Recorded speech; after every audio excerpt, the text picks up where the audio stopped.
여러분 안녕하세요. 이번에는 개요대학에 대해서 이슈조강 좀 간단히 설명드리도록 하겠습니다. 자, 개요대학은 잘 아시다시피 명실상부한 사립대학의 가장 오래된 그리고 편차치가 높은 이런 학교로 알려져 있습니다. 학교 캠퍼스도 크고 초등학교 유치원서부터 일관된 교육을 하고 있는 그런 학교입니다. 자, 전체적으로 보면 개요대학은 지켜야 될 것들이 많이 있습니다.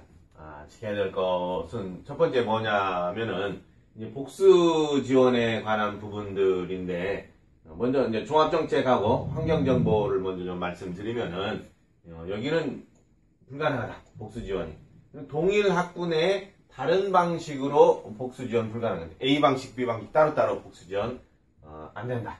그 다음에 동일 학부 간 학과 간의 복수 지원 안 된다. 이런 얘기고, 그 외에는 가능하다는 얘기죠. 경제학부, 상학부, 법학부, 문학부 이렇게는 가능하다는 얘기. 그럼 복수 지원을 할 때에는 학부별로 서류가 각각 필요합니다. 두 개 학부를 쓰게 된다 그러면은 서류가 똑같이 두 개 학부 거가 필요하다는 얘기죠. 그래서 A 학부 넣는 서류 하나, B 학부 넣는 서류 전체적으로 각각 같은 서류들을 다 집어넣어야 된다는 얘기요.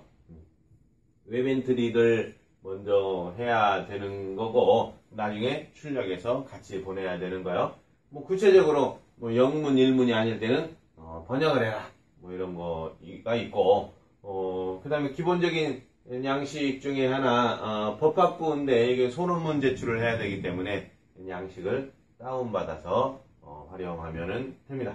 그 다음에 이제 이재율을 언제 걸 내느냐 하는 건데, 개요대학은 좀 여유롭게 2년치 냅니다.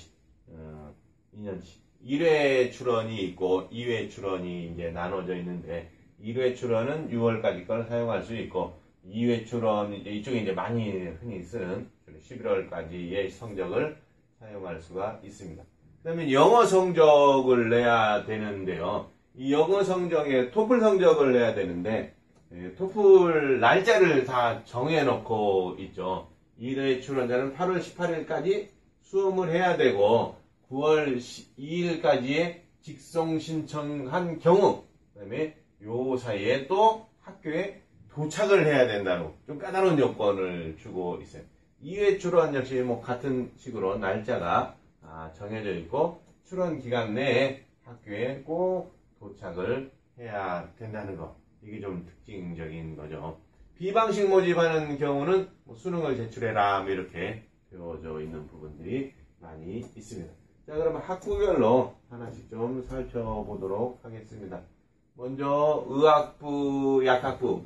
이건 일본인과 동일한 입시를 치르고 있기 때문에 여기 설명은 좀 빼고 가겠습니다. 자, 먼저 문학부. A방식, B방식, 올해 좀 남아있는 B방식이 있긴 한데, A방식, 이재유의 일본어 종합 과목을 보고 토플을 봅니다. 그 다음에 다른 데에는 없는 2차 선거 본고사의 일본어 장문을 봅니다. 다른 데들은 거의 면접만 보거나 안 보거나 이렇게 되어져 있는데, 문학부에서는 일본어 장문 시험을 본다는 거. 이게 좀 특징적인 거라고 할 수가 있겠습니다.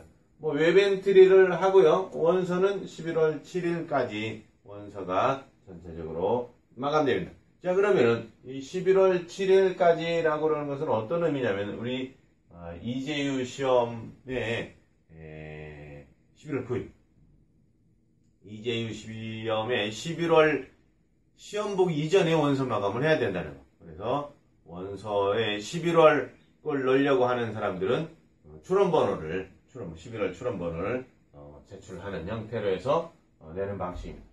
그다음에 이제 법학부가 이제 있는데, 경제학부 A 방식. 이것도 이거 먼저 합니다. 경제학부 A 방식. 경제학부 A 방식은 일본어 종합과목 수학 다 들어가고 토플 요구합니다.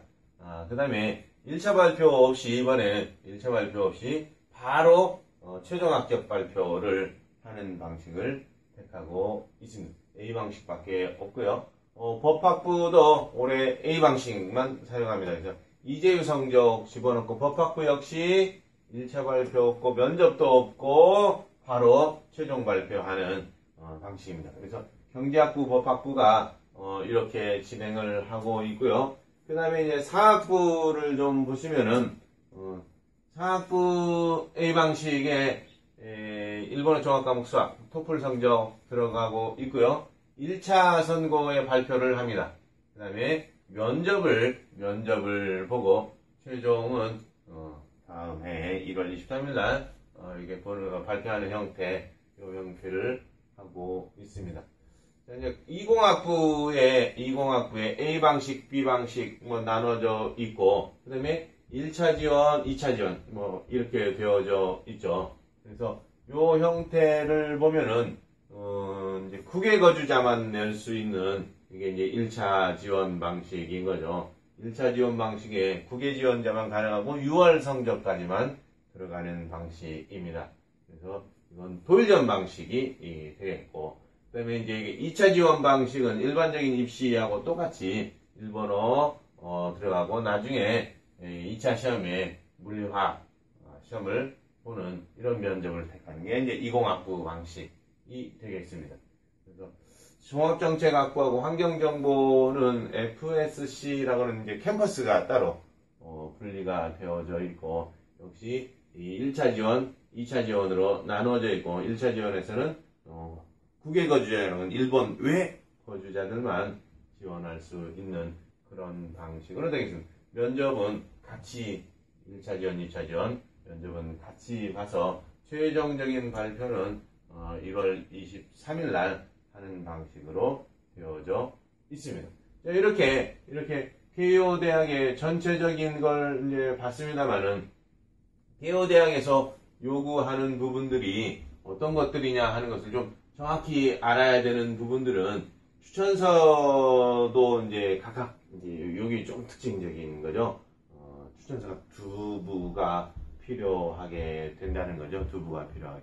이게 좀 특징적인 거고, 그래서 케이오 대학을 원서를 내려고 하는 사람들은 점수를 조금 말씀드리면은, 여러분 이제 고민하는 점수가 뭐냐면은 토플 점수를 되게 많이 이제 고민을 하고 있는데, 일반적으로 잘못 알려진 부분들이 많이 있어요. 많이. 어떤 부분이냐면 이제 토플 성적을 중요시한다 이렇게 많이 알려져 있는데, 일반적으로 알고 있는 토플 성적이 80점 넘어야 된다. IBT에 이런 식으로 알려져 있는데, 절대 아닙니다. 이거 이렇게 높은 성적을 요구하는 게 아니고, 평균적으로 60점 넘어가면은 합격하는, 영어 때문에 떨어지니까 영어 성적을 가지고 선발하는데 플러스 알파를 시킨다 이런 소문까지도 있고 그런데, 그렇지는 않고요. 최저 라인을 보면은 케이오 대학의 각 학부별로 최저의 토플 성적들을 보면은 50점대들도 합격하고 있어요. 그러니까 영어 성적이 그렇게 중요한 건 아니다는 얘기죠. 가장 중요한 건 케이오에서 중요하게 씹어보는 건 이재유 성적이라는 겁니다. 지난번에 와세다 설명할 때, 와세다는 이재유 성적보다는 본고사 성적을 중요시합니다. 그러니까 본고사 준비를 잘해야 돼요. 이렇게 얘기를 했었는데, 이 케이오 대학은 이재유 성적이 중요하기 때문에 이재유 성적에 올인해서 올리는 거. 토플은 기본적인 성적만 나와주면은 토플 때문에 떨어지는 일은 없다고 생각합니다. 그래서 준비하는데 좀 도움이 되셨으면 좋겠습니다. 좀 영어가 약하더라도 충분히 이재유 성적 좋으면 지원해서 합격할 수 있으니까 여러분 참고하시기 바라겠습니다. 네, 전체적으로 일본 대학 가기까지의 흐름을 좀 설명을 드리도록 하겠습니다. 이 흐름이라고 하는 것은 어떤 거냐면, 우리가 이재유 시험, 일본 유학 시험을 봐서 일본 대학에 가기까지의 흐름을 간략하게 설명을 드리겠습니다. 가장 먼저 일본 대학이 일본 유학 시험 이용을 결정합니다. 그리고 이용 과목, 어떤 과목을 우리는 쓴다, 출제 언어는 어떤 걸 하겠다, 이런 식으로 결정을 합니다. 구체적인 과목을 보면 일본어, 이과 과목, 종합 과목, 수학. 이과 과목은 이과만 보는 거고, 종합 과목은 문과 쪽에서 보는 시험. 수학은 수학 1 문과, 수학 2가 이과로 되어져 있고, 각각의 배점은 일본어가 400점 만점, 문과 200, 종합과목 200, 각각 200입니다. 그 다음에 수학도 200점. 그래서 기술을 포함하면은 총 850점, 기술을 빼고 가는 데들은 800점 만점으로 진행을 합니다. 이 시험을 하루에 전부 마치게 되는 그런 시험이고요. 이 시험은 과목별로 선택이 가능하거든요. 난 일본어 하는 과목만 봐야겠다. 그럼 일본어 한 과목만 볼 수도 있고, 일본어 종합과목 이렇게 두 과목 봐야지 그러면은 두 과목만도 볼 수도 있고, 세 과목 다 볼 수도 물론 있습니다. 극단적으로 얘기하면은 난 뭐 수학 하나만 봐야지 뭐 이런 사람은 별로 없지만 이렇게도 선택이 가능하다는 그런 겁니다. 그래서 대학에서 요구하는 시험이 아까 하셨다 대학 일본어 하나만 요구하면은 일본어 하나만 보고도 갈 수 있는 그런 시험입니다. 시험은 이따가 뒤에서 또 설명을 드리겠습니다. 자, 이렇게 이용을 결정을 하고 모집 요강 발표를 하게 되는 거죠. 수험생을 향해서 자, 우린 이렇게 시험에서 모집을 할 겁니다. 그러면 일본 유학 희망하는 학생들은 각 수험할 대학 등을 결정을 보통 하게 되는 거죠. 그리고 시험을 봅니다. 이재유 시험을 보는데 이재유 시험은 6월과 11월 이렇게 두 번에 걸쳐서 나누어져 있고 시기들을 좀 살펴보면은 6월은 셋째 주 일요일, 그 다음에 11월은 둘째 주 일요일 날 봅니다. 네, 여기서 신경 써야 될 게 접수가 굉장히 빠르게 끝난다는 얘기죠.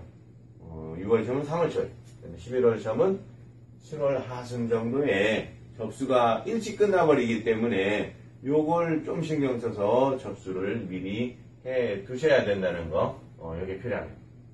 그래서, 시험을 보고 나서 학생들이 이제 시험 성적을 받은 다음에, 그 다음에 출원을 하게 되는데, 이 출원할 때 성적표를 출원하는 경우보다는 출원번호, 수험번호를 대학 측에 제출하는 경우가 많습니다. 물론 국립대학 쪽에서는 나중에 성적표를 요구하는 경우도 있습니다만 보통 출원번호를 요구하는데 출원을 하게 되면은 각 대학에서는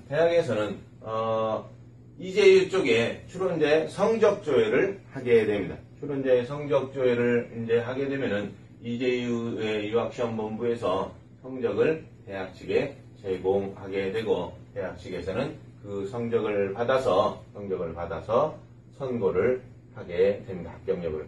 유학생은 그 대학을 이제 갈 건지 말 건지라고 하는 것을 결정하게 되는 겁니다. 일본 대학은 복수 지원이 가능하고 몇 개든지 지원이 가능합니다. 그렇기 때문에 한 개만 또는 어느 대학을 합격했으니까 다른 대학 지원을 못한다. 이런 것들은 없습니다. 마음껏 지원할 수가 있습니다. 일본 유학을 하게 되는 이유제, 메리트가 뭐가 있나 하는 거죠. 한국에서보다 좀 좋은 대학을 갈 수 있다는 얘기는 국제적인 랭킹으로 봐서 윗대학들을 현재 실력으로 갈 수 있다라고 하는 거고요. 한국보다 저렴한 학비라는 표현은 일본의 국립대학을 갔을 때는 한국보다 굉장히 저렴한 학비. 지금 현재 사립대학들도 원화가 굉장히 강세, 거꾸로 얘기하면 엔화가 약세. 그래서 사립대학의 학비도 한국대학과 거의 비슷한, 오히려 싸지는 그런 형태들이 보여지고 있습니다. 입시 과목이 적다라는 얘기는 아까 얘기했던 일본어 한 과목만으로도 갈 수도 있고 일본어 영어, 일본어 수학 이런 식으로 과목 수가 굉장히 우리 수능에 비해서 적다라는 의미입니다. 장학금 제도는 뭐 잘 아시겠지만 우리나라에서 장학금 받는다는 건 한 대 외웠다 이런 거죠. 일본의 장학금은 굉장히 풍부하다는 거죠. 장학금을 못 받고 가는 사람이 거의 없을 만큼 좋은 대학 가는 친구들은 100% 받고 간다고 생각해도 됩니다. 장학금이 풍부하다는 거. 그 다음에 나중에 취업에 유리하다는 거죠. 최근에 발표된 2013년도 대학 취업률을 보면은 94.4%라고 그러는 숫자가 발표됐습니다. 이 정도로 일본의 대학을 졸업하게 되면은 취업에 유리하다는 것. 그리고 다국적 기업들 이런 쪽에 많이 지원을 하고 있습니다. 학원의 장점은 뭐 스터디 플래너, 대학 진학까지 처음 상담에서부터 시험 과목, 그다음에 원서 제출, 입학 전까지 전 과정을 1대1로 케어를 해주고 있다는 거고요. 그다음에 자체교재가 운영되고 있습니다. 자체교재라고 하는 것은 저희가 이재유 시험에 딱 맞춰서 개발한 교재들이 있고 여기에 맞춰서 모의고사들도 매월 실시하게 돼서 본인의 실력이 어느 정도까지 가고 있는지 모의고사를 통해서 알 수가 있고 그 다음에 실력에 맞는 단계별로 교육을 하고 있습니다. 그래서 크게 이재유반에 들어오게 되면 준비실전, 고득점 반으로 나누어서 수업을 하고 있고 이 다양한 정보들을 얻기 위해서 저희가 일본에 유학하고 있는 선배들을 불러 모아하는 선배들을 통한 모임, 다양한 정보 교류, 그리고 자기가 가고자 하는 학교에 대해서 그 선배를 통해서 정보도 얻고 그 대학을 입학하게 되면은 학점 신청한다든가 이런 면에서 학교 생활에서 선배로부터 직접 도움을 받을 수 있게 뭘 하고 있습니다. 그 다음에 소논문, 본고사, 면접 대비까지 다양한 시험을 다 준비하고 있다는 얘기죠. 그래서 수강생이 와서 불편 없이 입학할 때까지 다 케어를 하고 있고 부족한 부분들은 무료 특강 등을 통해서 보강을 하고 있습니다. 다시 한번 말씀드리면 이재유 JLPT고요. 제 카톡, 라인, 문자 등을 통해서 상담을 받고 있으니까 언제든지 상담을 해서 바른 정보를 가지고 대학 진학에 임해줬으면 그런 준비가 됐으면 하는 바람입니다. 자, 오늘은 여기서 마치도록 하겠습니다. 감사합니다.